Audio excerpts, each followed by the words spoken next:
Hi everyone, welcome back to the family. कल हमने कहाँ तक ख़त्म किया था? हमने ख़त्म किया था कल, अच्छा हाँ, कुछ इश्यूज आ गए थे, वीडियो पूरा चल नहीं रहा था। तो उसमें और कई लोगों ने मुझसे कहा था एम्फेटिक प्रोनाउन के बारे में बताने के लिए, तो ठीक है मैं बता देता हूँ थोड़ा बहुत। ठीक, देखिए क्या क्या था। पहला तो रिफ्लेक्सिव प्रोनाउन था, मैं क्लियर कर दूंगा दोनों को जल्दी से। पहला था रिफ्लेक्सिव प्रोनाउन। रिफ्लेक्सिव प्रोनाउन क्या था? देखिए, रिफ्लेक्सिव प्रोनाउन कहाँ हम यूज करते थे? जब ऐसा कोई केस आ जाता था जहाँ पे सेंटेंस का जो सब्जेक्ट है और ऑब्जेक्ट है दोनों सेम रहता था, दोनों एक ही रहता था, उस टाइम पे हम क्या करते थे? रिफ्लेक्सिव प्रोनाउन का यूज करते थे। रिफ्लेक्सिव प्रोनाउन थे कौन कौन? एक तो था माई सेल्फ, बड़ा बड़ा लिखूं क्या? एक था आवर सेल्फ, तीसरा था योर सेल्फ और योर सेल्फ। ये ठीक, ये दोनों। उसके बाद क्या हो गया? हिम सेल्फ और हर सेल्फ। इसके बाद क्या हो जाएगा? Them self. मैंने आपको बताया था कि सेल्फ और सेल्फ कहाँ लगते हैं, प्लूरल के साथ सेल्फ लगता है और सिंगुलर के साथ सेल्फ लगता है। इसके अलावा और क्या हो जाएगा? एक था इट सेल्फ। अच्छा हाँ, शायद उसमें छूट गया था, ये एक छूट गया था, वो क्या था? One self. ये भी होता है भैया। ठीक, ये इतने हो गए। तो कितने हो गए ये? तीन तीन छः, तीन तीन छः तीन नौ, नौ हो गए। ठीक, ये थे। तो इसी को क्या कहते थे हम? इसी को रिफ्लेक्सिव प्रोनाउन भी बोलते थे और इसी को क्या करते थे? एम्फैटिक प्रोनाउन भी बोलते थे। तो फिर कंफ्यूजन ये था कि कब रिफ्लेक्सिव प्रोनाउन बोलेंगे और कब एम्फैटिक प्रोनाउन बोलेंगे। तो मैंने कहा था कि जिस तरीके से इनका यूज होगा उस यूज के अकॉर्डिंग हम क्या करेंगे? इनका टाइप डिसाइड करेंगे। ठीक, तो देखिए, जब सेंटेंस का सब्जेक्ट क्या क्या, सब्जेक्ट और ऑब्जेक्ट दोनों क्या हो? दोनों सेम हो, एक ही हो। ठीक है, या मैं ऐसे कहूं कि सब्जेक्ट जो भी काम कर रहा हो सेंटेंस में उसका इफेक्ट वापस उसी पे पड़ रहा हो। ठीक है, सेंटेंस में होने वाले काम का इफेक्ट अगर वापस सब्जेक्ट पे ही आकर के पड़ता हो तो उस सेंटेंस में क्या होता है? सेंटेंस का सब्जेक्ट और ऑब्जेक्ट दोनों एक ही होते हैं। क्यों दोनों एक कैसे हो जाते हैं? कैसे हो जाते हैं? क्योंकि वर्ब का जो इफेक्ट पड़ता है वो जिस पे भी पड़ता है वो क्या होता है? सेंटेंस का ऑब्जेक्ट होता है। तो सब्जेक्ट द्वारा किए गए काम का अगर इफेक्ट सब्जेक्ट पे ही पड़ रहा है तो वही सब्जेक्ट भी है और वही ऑब्जेक्ट भी है। तो ऐसे कंडीशन में हम क्या यूज करते थे? Reflexive pronoun. सब्जेक्ट ऑब्जेक्ट दोनों सेम हो तब। जैसे मैंने एग्जांपल दिया था, मैं शीशे में खुद को देख रहा हूं। ठीक, तो I watch my self in the mirror. ठीक है, और उसके बाद क्या था? एम्फैटिक प्रोनाउन में लोगों को कंफ्यूजन था। एम्फैटिक प्रोनाउन क्या था, क्या होता है? देखिए अंतर क्या है दोनों में कि रिफ्लेक्सिव प्रोनाउन सेंटेंस में ऑब्जेक्ट की तरह यूज होता है।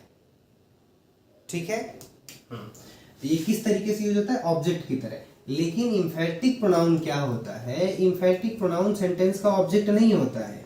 ये ऐसे समझ लो आप, एक अननेसेसरी वर्ड होता है सेंटेंस में। ठीक है, जिसको अगर हम हटा दें तो सेंटेंस का जो मीनिंग है उस पर कोई इफेक्ट नहीं पड़ेगा, कोई फर्क नहीं पड़ेगा, वो वैसी की वैसी बनी रहेगी। थोड़ा सा चेंज होगा, ऐसा नहीं है, लेकिन उसका पूरा अनर्थ नहीं हो जाएगा कि अर्थ का अनर्थ हो जाए। ठीक है, मैं एग्जाम्पल देकर के आपको बताता हूँ। जैसे मैं कहूँ, ऐसे समझो ना आप, मैं कहूँ कि मैंने अपने कपड़े धोए, आई वॉश्ड माई क्लोथ्स। मैंने खुद ही अपने कपड़े धोए, I myself washed my clothes. दो sentences, I washed my clothes, ये सेंटेंस है, मैंने अपने कपड़े धोए। ठीक है, ठीक। अगला, अब मैं ऐसे कह रहा हूं, मैंने खुद ही अपने कपड़े धोए, I myself washed my clothes. ठीक, ये सेंटेंस हमने लिख दिया। देखिए, इस सेंटेंस का ऑब्जेक्ट क्या था? My clothes. इस सेंटेंस का ऑब्जेक्ट क्या है? माई क्लोथ्स। ठीक, इसमें देखिए ये वर्ड एक्स्ट्रा आया हुआ है तो ये कुछ अर्थ दे रहा है। अर्थ क्या दे रहा है कि ये बता रहा है कि भैया मैंने ही धोए, वो प्रेशर डाल रहा है। कैसे क्या होता है, कई बार घर में सिचुएशन आती है ना कि अरे घर में तुम करते ही क्या हो, उसे बोला जाता ना कि घर वाले बोलते हैं तुम करते ही क्या हो। मान लो दिन भर काम किया आपने, लास्ट में आकर के बोलते हैं तुम करते ही क्या हो यार, कुछ करते तो हो नहीं तुम।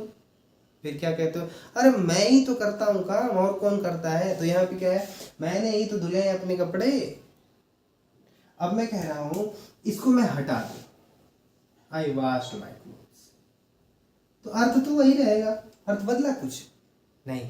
बस क्या हुआ कि इस पे जो एम्फेसिस डाल रहे थे हम, थोड़ा सा प्रेशर डाल के बोल रहे थे, वो हट गया। बस इतनी सी बात है। तो जब भी ऐसा काम होगा कि आप चीजों को एम्फेसाइज करोगे, सब्जेक्ट पे ऑब्जेक्ट पे आप प्रेशर डालोगे, उस कंडीशन में इस वर्ड का यूज होगा। जो अभी मैंने लिखे थे 9, उनका जब आप यूज करोगे तो उन्हीं वर्ड्स को एम्फैटिक प्रोनाउन बोला जाएगा, बस, और कोई डिफरेंस नहीं है। ठीक है, दिखते दोनों सेम है, यूज में थोड़ा सा डिफरेंस है बस। ठीक, क्लियर। अब हम आज देखेंगे अपना अगला टाइप, वो क्या है, वो है इंट्रोगेटिव प्रोनाउन। ठीक, इंट्रोगेटिव प्रोनाउन जानने के लिए या पढ़ने से पहले हम एक दो चीजें देखेंगे, क्योंकि क्या होता है, मैं इतने दिन से पढ़ा रहा हूँ, कई जगहों पे मैंने देखा कि इंट्रोगेटिव प्रोनाउन, इंट्रोगेटिव एडजेक्टिव और इंट्रोगेटिव एडवर्ब, इन तीनों में लोग अक्सर कंफ्यूज रहते हैं। ठीक, तो हम क्या करेंगे, हमारा काम क्या क्या होगा आज का, ये होगा हमारा काम कि पहले तो हम कंफ्यूजन की वजह जानेंगे कि कंफ्यूज रहते क्यों हैं लोग। फिर उसके बाद हम देखेंगे उसका सल्यूशन क्या है, सल्यूशन निकाल लेंगे, कंफ्यूजन खत्म हो गया, चीज अच्छे से समझ में आ जाएंगी। इतना ही काम है हमारा। तो पहले हम देखते हैं ठीक क्या है, मामला क्या है। पहले हमने देखा इंट्रोगेटिव प्रोनाउन, हम एक दो वर्ड इसके देखते हैं क्या है ये। तो आपको तो याद ही होगा कि प्रोनाउन क्या था, जो नाउन की जगह पे यूज किया जाए, ठीक है, या नाउन को रिप्लेस करे। ठीक, यहां मैं लिख दे रहा हूं कोने पे अच्छे से, जो नाउन को रिप्लेस करे। ठीक, अच्छी बात है। नाउन किसके किसके लिए यूज होता था, पर्सन, प्लेस, ऑब्जेक्ट या आइडिया। ठीक, इनका सीधा नाम जब बोला जाए तो उनके नाम के लिए नाउन यूज होता था, और इनको जब हम हटा करके इनकी जगह पे कुछ दूसरा वर्ड लिखते थे तो उसको क्या बोलते थे हम लोग, प्रोनाउन बोलते थे। अब अगर हम कोई ऐसा वर्ड यूज कर रहे हैं जो इनको हटा रहा है और प्रश्न पूछने का काम कर रहा है, तो वो क्या होगा, इंट्रोगेटिव प्रोनाउन। जैसे मैं कहूं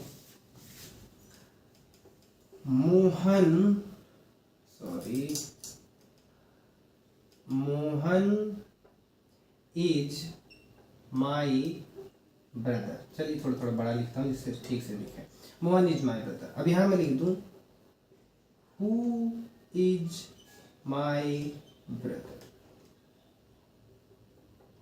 ठीक, अब ये देखिए मोहन और ये हु रिप्लेस किया ना इसने। ठीक है, रिप्लेस किया तो क्या हो गया, प्रोनाउन। ठीक है, अब रिप्लेस करते ही अगर प्रोनाउन हो गया, ठीक है, और ये फिर और क्या काम कर रहा है, प्रश्न पूछने का। जैसे इसमें कहा था कि मोहन मेरा भाई है, कौन मेरा भाई है। ठीक है, अब यहाँ पे चलो अगर आपको ऐसे समझ में नहीं आ रहा तो मैं यहाँ लिख दे रहा हूँ हु इज योर ब्रदर, कौन है तुम्हारा भाई। तो ये हु किसकी जगह पे आया, मोहन पे, तो ये हु क्या हो गया, प्रोनाउन हो गया। अब प्रोनाउन प्रश्न पूछने का काम कर रहा है तो कौन सा प्रोनाउन हो गया, इंट्रोगेटिव प्रोनाउन हो गया। और ये किसके लिए यूज हुआ, पर्सन के लिए। किसके लिए यूज हुआ, पर्सन के लिए। अब अगला मैं लिखूं, अब ऐसे लिखूं मैं, एक लिख देता हूं, एक वर्ड लिखता हूं सीधा मैं, ये लिखूं वेयर, और लिखता हूं, चलिए पहले वेयर देख लेते हैं। वेयर मतलब क्या है, कहां, प्रश्न पूछने का काम। ठीक, कहां से क्या संबंध होगा हमारा, हमारा संबंध होगा प्लेस से। ठीक है, तो क्या वेयर इंट्रोगेटिव प्रोनाउन होता है, इस हिसाब से तो होना चाहिए, क्योंकि प्लेस को रिप्लेस करेगा। ठीक है, प्लेस को क्या करेगा, रिप्लेस करेगा। तो किसी प्लेस का नाम होगा और उसको रिप्लेस करेगा, तो नाम, सिंपल सी बात है, रिप्लेसिंग वर्ड जो होता है या रिप्लेस करने वाला जो वर्ड होता है वो नाम हो जाएगा। अब अगर किसी प्लेस को ये रिप्लेस कर रहा है तो फिर क्या ये प्रोनाउन होगा? प्रश्न पूछ रहा है तो क्या ये प्रोनाउन होगा? नहीं। ये जो ये वेयर वर्ड है ये क्या होता है? एडवर्ब होता है। ऐसे ही मैं कहूँ, जैसे मान लीजिए मैं कह दूँ कि मैं यहाँ हूँ, मैं ये ना कहूँ कि मैं दिल्ली में हूँ, मैं कहूँ मैं यहाँ हूँ, तो मैं कहूँ आई एम हियर। तो ये जो हियर वर्ड है क्या ये रिप्लेस कर रहा है दिल्ली को या और सारी चीजों को? एक तरीके से देखें तो हाँ कर रहा है, जगह के नाम को इसने रिप्लेस कर दिया तो फिर ये क्या हो गया? प्रोनाउन हो गया। पर ये प्रोनाउन नहीं है, ये भी एडवर्ब है। ऐसे मैं कहूँ फिर आई गो देयर, मैं वहां जाता हूं, तो कोई जगह होगी ना, उस जगह को कोई नाम होगा, तो अब उस नाम को ये रिप्लेस कर रहा है तो प्रोनाउन होना चाहिए, पर ये तो प्रोनाउन नहीं होता है, ये भी एडवर्ब होता है। फिर अब ये तो गलत है, गलत हुआ। तो देखिए मतलब क्या निकल के आ रहा है इसका, अगर हम कंक्लूजन निकालें, ये कंफ्यूजन वाली बात है कि नहीं? पहले ये देखिए कंफ्यूजन है। इसी तरीके से और भी वर्ड हैं, जैसे हुज है, विच है, ठीक, ये होते हैं इंट्रोगेटिव प्रोनाउन, लेकिन यही इंट्रोगेटिव एडजेक्टिव भी होते हैं। और व्हाट ले लूं मैं, इंट्रोगेटिव प्रोनाउन होता है, लेकिन कई बार इसको मैंने इंट्रोगेटिव एडजेक्टिव भी लिखते हुए देखा है, लोगों को इंट्रोगेटिव एडजेक्टिव भी बनते देखा है। तो इसका मतलब क्या हुआ कि जो डेफिनेशन हमने पढ़ रखा है, कंफ्यूजन तो हमने क्रिएट कर लिया अच्छे से, कंफ्यूजन तो हुआ ना, अब सॉल्यूशन की बात करते हैं। मतलब क्या हुआ? मतलब ये हुआ कि जो डेफिनेशन हमने पढ़ रखा है कि the word that replaces noun is called pronoun, ये तो पढ़ रखा हमने। इसका मतलब ये है कि उसमें या तो कोई कमी है या वो डेफिनेशन गलत है, दो में से एक ही होगा। या तो कोई कमी है या अधूरा बताया गया है, तोड़ मरोड़ के अलग तरीके से पेश किया गया हमारे सामने, जिस तरीके से बताया जाना चाहिए था उस तरीके से बताया नहीं गया, या हमें गलत बताया गया है। ठीक, कंफ्यूजन हो गया। ये सॉल्यूशन की तरफ हम थोड़ा सा बढ़े, ये चीज हुई। ये तो और कंफ्यूजन हुआ कि भाई अगर डेफिनेशन वो नहीं है तो डेफिनेशन है क्या, या वास्तव में प्रोनाउन होता क्या है, ये तो कंफ्यूजन हुआ। तो कंफ्यूजन दूर करते हैं कैसे?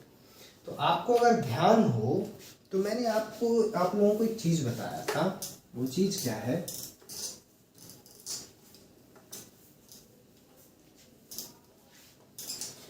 मैंने आपको एक चीज बताया था, वो चीज था रिडंडेंसी।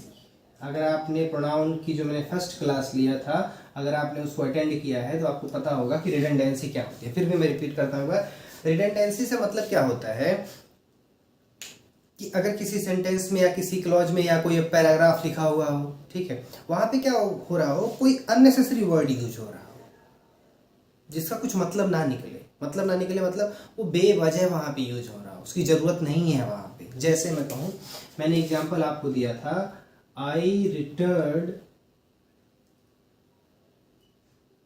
सेम एग्जांपल दिया था मैंने, I return back to the school, मैंने ऐसे लिख दिया। अब ये बैक की यहां जरूरत नहीं है, रिटर्न सफिशियंट है इसको पूरा सेंस देने के लिए कि मैं स्कूल वापस आ गया। ये गलत है, ये नहीं होना चाहिए यहाँ पे, ठीक। तो मैंने या ऐसे हो सकता है कि कई बार इस तरीके से बहुत सारी चीजें कर सकते हो आप सेंटेंसेज में, ऐसे बहुत सारे वर्ड यूज हो रहे हैं जिनकी जरूरत ही नहीं है, बे मतलब के लिए यूज हो रहे हैं। तो उस समस्या को हम क्या नाम देते हैं? उस समस्या को नाम देते हैं रिडंडेंसी। ठीक है, रिडंडेंसी क्लियर होगी। अब रिडंडेंसी में क्या होता है, मान लो किसी पैराग्राफ में एक ही नाउन या नाउन बार बार रिपीट हो रहा है, बार बार आ रहा है। जैसे मोहन अपने घर गया, मोहन के पिताजी का नाम ये है, मोहन की माताजी ऐसा करती हैं, मोहन के भाई के साथ यहाँ जाता है, वहां जाता है, ये करता है, वो करता है, सारी चीजें इस तरीके से है। तो बार बार अगर हम नाउन रिपीट कर रहे हैं जिसकी जरूरत नहीं है, तो इस समस्या क्या बोलेंगे हम लोग? Noun redundancy. ठीक, फिर तो हमने क्या देख लिया, नाउन से कहां आ गए? हम आ गए नाउन रिडंडेंसी पे। नाउन रिडंडेंसी, ठीक, ये समस्या। तो हमने फिर कहा था कि इस समस्या को जो सॉल्व करता है या जो खत्म करता है उसको हम लोग क्या बोलते हैं, प्रोनाउन। तो जो मैंने आपको पूरी कहानी सुनाई थी, या मैंने जो कहानी आपको पूरा सुनाया था मैं, उस कहानी, वो कहानी ही सब कुछ थी। ठीक, तो प्रोनाउन क्या हो गया, जो नाउन रिडंडेंसी की समस्या को खत्म करे। तो इसी को सीधा सीधा बोला जाता, बहुत लोगों को समझ में नहीं आता, तो इसकी एक प्रॉपर, इसी को थोड़ा सा तोड़ मरोड़ के एक डेफिनेशन बनाई गई कि अच्छा ये हटा ही तो रहा है उसको, तो बोल देते हैं, ये डेफिनेशन बोल देते हैं, ये बोल दिया गया, वास्तव में ये है। ठीक, तो नाउन रिडंडेंसी की समस्या जो दूर कर रहा है वो क्या होता है, प्रोनाउन। अब हम इस पे नहीं जाएंगे कि वो प्लेस को हटा रहा है, क्या कर रहा है, क्या नहीं कर रहा है, वो समस्या खत्म। वो डेफिनेशन मतलब क्या है, वो तोड़ मरोड़ के आपके पास पेश किया गया है। ये रहा प्रॉपर मामला। ठीक, क्लियर हो गया। अब देखिए,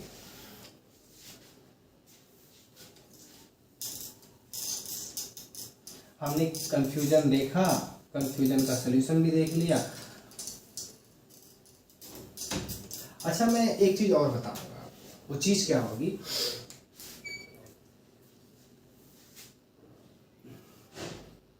मॉडिफिकेशन ऑफ वर्ब। एक चीज और जान लीजिए आप। ठीक, अभी चीजें मैं क्लियर करूंगा, कंफ्यूज होने की जरूरत नहीं है। ठीक है, अगर फ्लो बन नहीं रहा है तो ज्यादा, बस जैसे मैं बताता जा रहा हूं ऐसे समझते जाइए, फिर आगे हम देखते हैं। देखिए क्या होता है मॉडिफिकेशन ऑफ वर्ब, या वर्ब को मॉडिफाई करने का मतलब क्या होता है। देखिए, क्योंकि मैं इसलिए बता रहा हूं क्योंकि जो एडवर्ब होता है, एडवर्ब क्या होता है, वर्ब को मॉडिफाई करता है। किसको मॉडिफाई करता है, वर्ब को मॉडिफाई करता है। ठीक है, ये वर्ब मॉडिफाई ऐसे लिख दिया मैंने। ठीक है, वर्ब को क्या करता है, मॉडिफाई करता है, या वर्ब को मॉडिफाई करने वाला वर्ड क्या होता है, एडवर्ब होता है। तो कंफ्यूजन आपको ना हो कि वेयर जो हो गया, या हियर हो गया, या देयर हो गया, ये क्या है। ठीक है, अगर आप ऐसे जनरली समझने लग जाओ तो डेफिनेशन के अनुसार वही सारी चीजें होती हैं। ठीक, तो यहां हम देखते हैं। देखिए, वर्ब को मॉडिफाई करने का मतलब क्या होता है, to give extra information, to give extra और मोर इंफॉर्मेशन, ज्यादा इंफॉर्मेशन आप इन चीजों के बारे में दो। मैं बता रहा हूं क्या क्या, कि वो काम कैसे हो रहा है, कैसे हो रहा है, किस लेवल पे हो रहा है। ठीक है, मैं लेवल भी लिख दे रहा हूं, चलो आप, या किस हद तक हो रहा है, टू व्हाट एक्सटेंट। ठीक है, समझ रहे हो ना, जैसे मार्केट बहुत नीचे गिर गया, बहुत ज्यादा। ठीक है, तो नीचे वर्ड, अब ये नहीं कि प्रीपोजिशन है, नहीं भैया, एडवर्ब होगा वो। ठीक है, तो ये देखिए, ये सारी चीजें अगर कोई इंफॉर्मेशन देगा। इसके अलावा अगर आपको कोई लोकेशन बताए, अगर आप वर्ब के साथ लोकेशन ऐड कर रहे हो, तो वो भी किस में आता है, वर्ब के मॉडिफिकेशन में, या क्योंकि आप उसके बारे में कुछ एक्स्ट्रा इन्फॉर्मेशन दे रहे हो या ज्यादा इन्फॉर्मेशन दे रहे हो। वजह तो मतलब क्या हुआ कि जैसे मैं कहूं मैं यहां खड़ा हूं, तो ये खड़ा होने का काम कहां हो रहा है, यहां। ठीक है, तो ये एक्स्ट्रा इन्फॉर्मेशन हुआ या ज्यादा इन्फॉर्मेशन हुआ, तो हमने क्या किया, वर्ब को मॉडिफाई किया। वर्ब को मॉडिफाई करने वाला वर्ड क्या होगा, एडवर्ब। ठीक है, तो अब आप ध्यान रखेंगे और कंफ्यूज नहीं होंगे कि जो इंट्रोगेटिव प्रोनाउन है, इंट्रोगेटिव एडजेक्टिव है, इंट्रोगेटिव एडवर्ब है, उनमें कंफ्यूजन शायद आपको नहीं रहेगा। जिन्होंने पहले से पढ़ रखा है उनको ये कंफ्यूजन नहीं आएगा। ठीक, अब हम चलते हैं इंट्रोगेटिव प्रोनाउन में।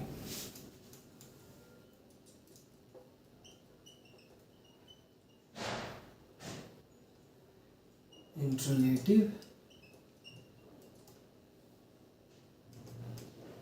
प्रोनाउन। ठीक, क्या होगा इंट्रोगेटिव प्रोनाउन, तो मैंने बताया आपको कि जो प्रोनाउन क्वेश्चन पूछने का काम करेगा वो क्या होगा, इंट्रोगेटिव प्रोनाउन होगा। बेसिकली कितने होंगे ये, बेसिकली होते हैं ये 5, देख लीजिए। एक हु हो गया, एक व्हाट हो गया, एक विच हो गया, उसके बाद हुज हो जाएगा, और फिर क्या हो जाएगा, हुम हो जाएगा। बेसिकली यही होते हैं। उसके बाद आप हुम एवर और सारी चीजें डालोगे, लेकिन फिर वो मामला अलग हो जाता है। ठीक है, बेसिकली यही होते हैं। ठीक, ये सारे वर्ड हो गए। अब देखिए इसके बाद हम एक चीज और जानेंगे, वो जानेंगे हम केस जानेंगे इनका।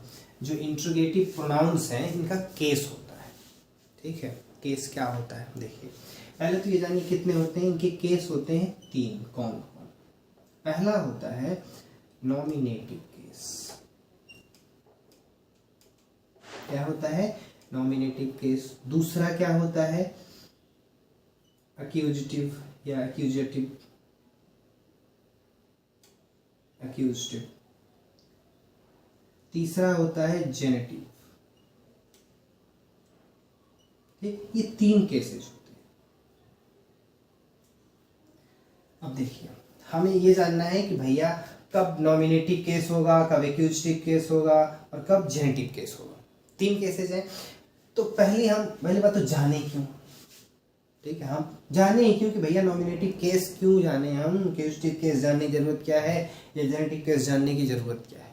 पहले तो ये, तो भैया अगर आप इसको नहीं जानेंगे तो आपको समझ में नहीं आएगा कि कहाँ इसको लगाएं, कहाँ इसको लगाएं, कहाँ इसको लगाएं, ये आप क्लियर नहीं कर पाओगे या इनसे रिलेटेड होने वाली गलतियां आप समझ नहीं पाओगे, ठीक है। तो देखते हैं एक्यूजेटिव केस का मतलब क्या होता है या नॉमिनेटिव। अच्छा एक चीज और क्या है, मैंने आपको बताया था कि जो प्रोनाउन होगा या नाउन होगा वो कहाँ यूज होगा, सेंटेंस में या क्लॉज में। ये किसी सब्जेक्ट वाली जगह पर या किसी ऑब्जेक्ट वाली जगह पर। सेंटेंस में जो प्लेसेस थे उसमें सब्जेक्ट ऑब्जेक्ट था, तो या तो वो सब्जेक्ट की तरह यूज होगा या ऑब्जेक्ट की तरह यूज होगा। कंप्लीमेंट की तरह भी यूज होता है, लेकिन कंप्लीमेंट को भी आप एक तरीके से ऑब्जेक्ट ही मान सकते हो, होता नहीं है वो अलग का मैटर है, लेकिन एक तरीके से ले सकते हो ना उसको, उसी तरीके से समझ सकते हो। तो क्या है, प्रोनाउन नाउन कहाँ यूज होंगे, या तो सब्जेक्ट वाली जगह पर या ऑब्जेक्ट वाली जगह पर। तो देखो जब कोई प्रोनाउन जो प्रश्न पूछ रहा हो वो सब्जेक्ट वाली जगह पर यूज हो रहा हो तो उसके लिए कौन सा केस होता है, नॉमिनेटिव केस, ठीक है। जैसे इनमें से हु जो है वो नॉमिनेटिव केस में है, ठीक है। अब उसके बाद एक्यूजेटिव क्या होता है, एक्यूजेटिव होता है जब यही प्रोनाउन ऑब्जेक्ट वाली जगह पर यूज हो। हम हु को ही ले लेते हैं, हु का नॉमिनेटिव केस होता है हुम, ठीक है। उसके बाद जब पॉसेशन की बात आए, ठीक, अभी मैं एग्जांपल लेके बताऊंगा, पॉसेशन की बात आएगी तो उस केस को बोला जाता है क्या, जेनेटिव केस, ठीक है। ये चीजें होगी, ठीक, क्लियर हो गया होगा। चलिए उसके बाद हम देखते हैं, एक सेकेंड, हाँ देखिए, तो ये मैंने आप लोगों को बता दिया, ठीक, नॉमिनेटिव सब्जेक्ट वाली जगह पे होगा, ठीक, ये सारी चीजें। अब देखिए मैं इनका कुछ एग्जांपल आपको बता देता हूँ। जैसे मान लीजिए मैंने लिखा यहाँ पे, अभी एग्जांपल जो मैंने लिखा था, मोहन इज माई ब्रदर, ठीक है। तो मैंने यहाँ लिखा था हु इज योर ब्रदर। तो हु जो है वो सब्जेक्ट वाली जगह पे यूज हुआ ना सेंटेंस में, तो वो क्या हो गया, नॉमिनेटिव केस में हो गया, या वो सब्जेक्ट है तो नॉमिनेटिव केस में है। फिर मैं कहूँ यह किताब किसके द्वारा लिखी गई है, तो ऐसे मैं लिख दूं बाई हुम was this book written, ठीक। अब ये जो whom है ये किस केस में है, एक्यूजेटिव, ठीक, या ऑब्जेक्ट की तरह यूज हो रहा है। जब आप पैसिव वॉइस पढ़ेंगे तो फिर मैं आपको बताऊंगा कि ये सेंटेंस का ऑब्जेक्ट ही है उसमें एक तरीके से, ठीक, मतलब इसका ऑब्जेक्टिव केस लिखा जाता है, ठीक है। तो ये चीज हो गया। या अगर आपको ऐसे नहीं समझ आ रहा तो ऐसे समझो आप, तुमने किसे पीटा, whom did you beat, ठीक है। तो किसे पीटा, जो पीटा होगा वर्ब का इफेक्ट उसमें पड़ा होगा ना, पीटने का इफेक्ट पड़ा होगा ना, पीटा किसने, तुमने, ठीक। तो यू सब्जेक्ट हो गया, इसका इफेक्ट किस पे पड़ा, जो पिटा होगा वो इसी के बारे में पूछ रहे हैं, तो whom, ये ऑब्जेक्टिव केस में है, ये क्या हो गया, इसको बोलेंगे एक्यूजेटिव केस में है, एक्यूज्ड है वो, ठीक है। हाँ, आगे उसके बाद जेनेटिव केस क्या होगा, जो पोसेशन दिखाएगा, जैसे यह किसका है, हुज इज दिस बुक, या चलिए बुक ले लें, यह किताब किसकी है, हुज इज दिस बुक। तो यहाँ पे जब हम कहेंगे कि यह किताब मेरी है, तो मेरी शब्द या सारी जो चीजें होंगी वो क्या करेंगी, वो पोसेशन बताने के लिए है, ठीक है। तो यहाँ पे ये जो हुज है वो क्या है, पोसेशन बता रहा है, और इंट्रोगेटिव प्रोनाउन है, ठीक है। तो क्या हो गया, जेनेटिव केस में हो गया, ठीक है। लेकिन अगर इसी हुज के बाद हम बुक लिख देंगे, लिख दूं ऐसे, हुज बुक इज दिस, अगर मैं इसको ऐसे लिख देता हूं तो यहाँ पे ये जो हुज है ये इस बुक को मॉडिफाई कर रहा है। मैंने पहले बता दिया था मॉडिफाई करने का मतलब क्या होता है, कुछ एक्स्ट्रा इन्फॉर्मेशन देना उसके बारे में, more information, to give more information, ठीक है। तो ये क्या हो गया, बुक को मॉडिफाई कर रहा है। बुक को मॉडिफाई करने वाला वर्ड या नाउन को मॉडिफाई करने वाला वर्ड एडजेक्टिव होता है, तो ये प्रोनाउन नहीं रहेगा, ये क्या हो गया, एडजेक्टिव हो गया। लेकिन इस सेंटेंस में ये किसी को मॉडिफाई नहीं कर रहा है, ठीक है। तो ये क्या है, क्या है, इंट्रोगेटिव प्रोनाउन, और किस केस में है वो, जेनेटिव केस में, ठीक। इतना आप लोगों को जहां तक मैं जानता हूं क्लियर हो गया होगा, ठीक है। अगर आप ये जानना चाहते हैं कि हु कैसे यूज होता है, व्हाट कैसे यूज होता है, विच किस कैसे यूज होता है, हुज और हुम, तो देखिए मैंने हुज, हुम और हु का तो बता दिया, बच रहा है व्हाट। जब आप किसी ऑब्जेक्ट के बारे में और सारी चीजों के बारे में बात करोगे ना, तो वहां पे व्हाट, जैसे कोई भी चीज इस तरीके से हो, जैसे तुम्हें क्या पसंद है, व्हाट डू यू लाइक, तो व्हाट, ठीक। अब व्हिच, आप व्हिच के लिए ध्यान रखोगे, ये आप कोई सजीव हो निर्जीव हो उसमें से किसी को चूज करने के लिए, अच्छा समझ में नहीं आया, मैं समझ गया इस बात को, मैं बताता हूँ एग्जाम्पल दे करके।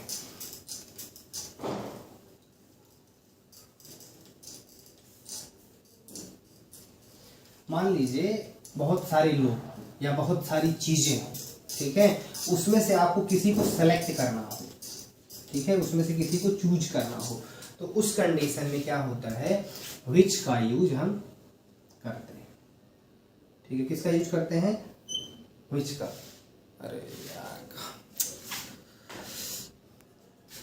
हाँ देखिए होता रहता है, कई लोग आते रहते हैं, देखिए विच क्या होता है, विच का यूज कब होता है, जब आपके पास बहुत सारे ऑप्शंस हो, उसमें से आपको कोई एक सेलेक्ट करना, बहुत सारे लोग हों, ठीक है, उसमें से आपको कोई सेलेक्ट करना। जैसे मैं एग्जांपल कहूँ, मान लो मैं कहूँ कि इन किताबों में से तुम्हें सबसे ज़्यादा कौन पसंद है, तो मैं कहेंगे which of these books do you like, ठीक, इनमें से तुम्हें कौन सी किताब पसंद है। तो यहाँ देखिए विच जो है चुनाव कर रहा है, ठीक है। और आप ये बात ध्यान रखेंगे, जब भी इस तरीके से लिखेंगे तो इसके बाद जो नाउन प्रोनाउन लिखेंगे आप वो प्लूरल फॉर्म में लिखेंगे, ठीक है, क्योंकि कहा ना हमने बहुत सारा है हमारे पास, उसमें से कोई एक सेलेक्ट करना, ठीक। तो हमने पूछा हमने विच कौन सी, ठीक। तो ये सारी चीजें विच का आप यूज समझ गए होगे आप, ठीक है। और ये चाहे लिविंग हो चाहे नॉन लिविंग हो, मतलब पर्सन हो ऑब्जेक्ट हो, सबके लिए यूज होता है। लेकिन हुज का जो हुज भी इसीलिए यूज होता है, ठीक।